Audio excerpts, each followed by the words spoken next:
24 जनवरी सन 2023 Hindenburg का report आते ही Adani group का शेयर धड़ाम से नीचे गिर जाता है, क्योंकि हिंडनबर्ग ने अपने रिपोर्ट में ऐसे दावे किए थे जिसमें बताया गया था कि अदानी ग्रुप के कंपनियों में बहुत सारे कानूनी लफड़े हैं। देखते ही देखते यह मामला न केवल भारत देश में बल्कि पूरे दुनिया में फेमस हो गया था, क्योंकि यह बात भारत के सबसे अमीर आदमी की नहीं थी बल्कि पूरे दुनिया के तीसरे सबसे अमीर आदमी की थी। हिंडनबर्ग के रिपोर्ट के बाद अदानी ग्रुप के बारे में लोगों ने और ज्यादा जांच पड़ताल चालू कर दिया, और जब लोगों ने पाया कि अदानी ग्रुप के कंपनियों में वैसा कोई लोचा तो है ही नहीं जैसा हिंडनबर्ग के रिपोर्ट में बताया गया है, और धीरे धीरे अदानी ग्रुप का शेयर फिर से उसी अवस्था में आ जाता है जैसा पहले था। हिंडनबर्ग के इस नाकामयाबी के बाद हिंडनबर्ग फिर से 10 अगस्त 2024 को भारत के सेबी चीफ के ऊपर ही आरोप लगाता है कि वे ही अपना काम ठीक से नहीं कर रहे हैं और अदानी ग्रुप से मिली हुई हैं। लेकिन हिंडनबर्ग का यह कोशिश भी नाकाम होता है, क्योंकि अब तक लोग जान चुके थे कि हिंडनबर्ग का तो काम ही है शॉर्ट सेलिंग करना, यानी दूसरे कंपनियों का शेयर गिराकर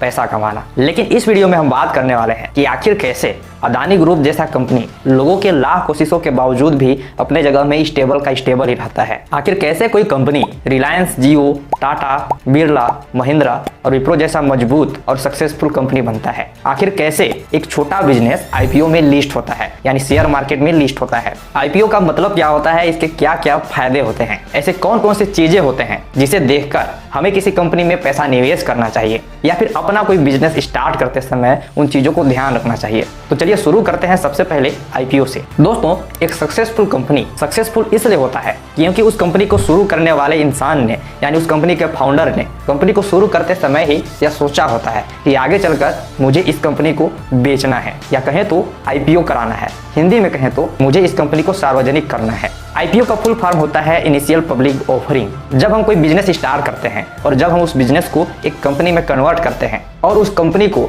हम ऑल इंडिया लेवल में या फिर ग्लोबल लेवल में एक्सपेंड करना चाहते हैं, बढ़ाना चाहते हैं, तो हमें जरूरत होता है फंड की। लेकिन हम यह भी चाहते हैं कि हम ना तो बैंक से लोन लें और ना ही किसी निवेशक के पास अपना शेयर बेच के पैसा जुटाएं, क्योंकि अगर हम ऐसा करते हैं तो हमारे कंपनी का कंट्रोल किसी और के पास भी चला जाएगा। इसीलिए हम जाते हैं बीएसई और एनएसई के पास, जिससे स्टॉक मार्केट चलता है, और वहां जाकर हम अपने कंपनी को आईपीओ कराते हैं, यानी हम अपने कंपनी को सार्वजनिक कराते हैं, या कहें तो छोटे और आम निवेशकों के पास बेच देते हैं, जो कि हमारे कंपनी का छोटे छोटे हिस्सों के रूप में वे मालिक बनेंगे या कहें तो इन्वेस्टर बनेंगे, और हमारे कंपनी का कंट्रोल हमारे पास ही रहेगा। लेकिन अब समस्या ये है कि हम अपने कंपनी को स्टॉक मार्केट में लिस्टिंग या कहें तो आईपीओ तभी ला सकते हैं जब हमारा कंपनी ऑलरेडी सक्सेसफुल हो, और किसी तरह हम अपने कंपनी को लिस्टिंग करा भी लेते हैं तो आम निवेशक हमारे कंपनी पर तभी निवेश करेंगे जब वे देखेंगे कि इस कंपनी का फंडामेंटल सब सही है और इस कंपनी का आगे ग्रोथ करने का ज्यादा चांस है। और जब ऐसा सच में होगा तभी वे हमारा शेयर्स खरीदेंगे और शेयर्स के डिमांड के मुताबिक हमारे कंपनी का वैल्यूएशन बढ़ेगा। लेकिन सवाल ये है कि इन्वेस्टर फंडामेंटल एनालिसिस करते वक्त किन किन चीजों को मुख्य रूप से ध्यान देते हैं और हमें किस तरह एक नॉर्मल बिजनेस को एक मजबूत बिजनेस में और लगातार ग्रोथ करने वाला कंपनी में बदल सकते हैं। तो इसे समझने के लिए हम इस्तेमाल करेंगे रॉबर्ट कियोसाकी के फार्मूला BI ट्रायंगल का, जिसको आप rich dad guide to investing books में डिटेल में जान सकते हैं। BI ट्रायंगल का मतलब है बिजनेस इन्वेस्टमेंट ट्रायंगल। इस ट्रायंगल के 8 हिस्से होते हैं, जिसमें से सबसे पहला मिशन है। कोई भी कंपनी लगातार ग्रोथ तभी कर सकती है जब वह आने वाले 10 सालों के बीच बड़े बड़े समस्याओं का सामना करते हुए आगे बढ़ती है, और यह तभी कर सकती है जब उसका मिशन मजबूत हो, उसका लक्ष्य स्पष्ट और शक्तिशाली हो, और वह कंपनी लगातार अपने मिशन से भटके बिना अपने मिशन पर ही काम करता हो। तो कोई भी बिजनेस करते वक्त हमारा ध्यान सबसे पहले यह होना चाहिए कि अगर कंपनी हमारा है तो हमारा काम हमारे मिशन के आधार पर ही हो रहा है या फिर हम अपने मिशन से भटक गए हैं, या फिर कोई कंपनी में अगर हम इन्वेस्ट कर रहे हैं तो हमें यह देखना चाहिए कि वह कंपनी अपने मिशन पर ही काम कर रही है या फिर वो अपने मिशन से भटक गई है। इसके बाद आता है टीम। कोई बिजनेस या कंपनी आगे तभी बढ़ सकती है जब उस बिजनेस में टीम तगड़ा हो और टीम के लोगों में एकता हो। एक ऐसा टीम हो जिसमें अलग अलग प्रकार के इंटेलिजेंट लोग हों, जैसे कि इंटेलिजेंट अकाउंटेंट, इंटेलिजेंट वकील, इंटेलिजेंट सेल्स मैनेजर और इंटेलिजेंट प्रोडक्शन मैनेजर। इसके बाद आता है लीडरशिप। एक सक्सेसफुल बिजनेस के लीडर को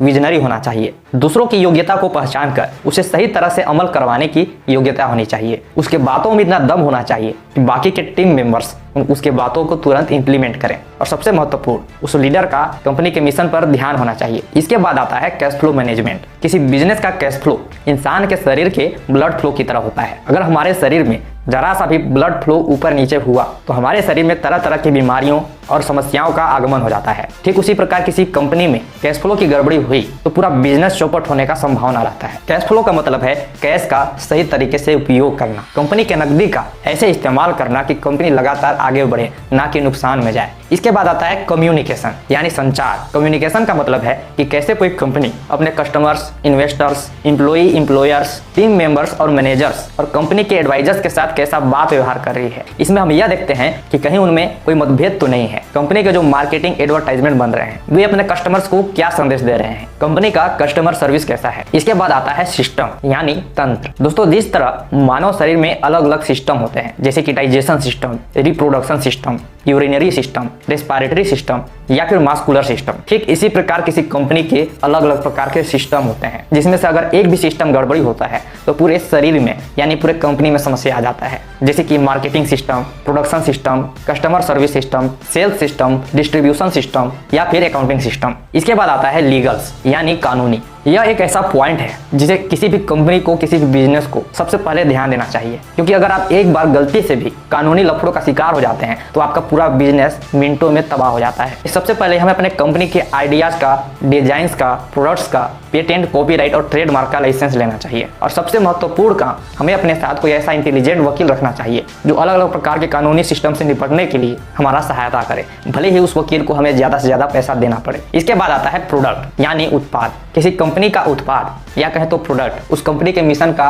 रिप्रेजेंटेटिव होता है या कहें तो अभिव्यक्ति होता है, और इसी से पता चलता है कि हम अपने मिशन पर कामयाब हो रहे हैं या फिर नहीं। इसमें हमें यह ध्यान देने की जरूरत होता है कि किसी कंपनी का प्रोडक्ट जेन्युइन हो और लोगों की जरूरतों का पूर्ति करता हो और लोगों में उस प्रोडक्ट का डिमांड हो। तो दोस्तों, ये था हमारा BI ट्रायंगल। इस BI ट्रायंगल में से अगर एक भी चीज मिसिंग है तो इसका मतलब ये है कि वह कंपनी या तो नुकसान में है या फिर बहुत बड़ा नुकसान उठाने वाला है। उसे इस चीज को जल्द से जल्द सुधार करना चाहिए, और अगर ऐसा नहीं हो रहा है तो इन्वेस्टर्स को जल्द से जल्द उस कंपनी से दूरी बना लेना चाहिए।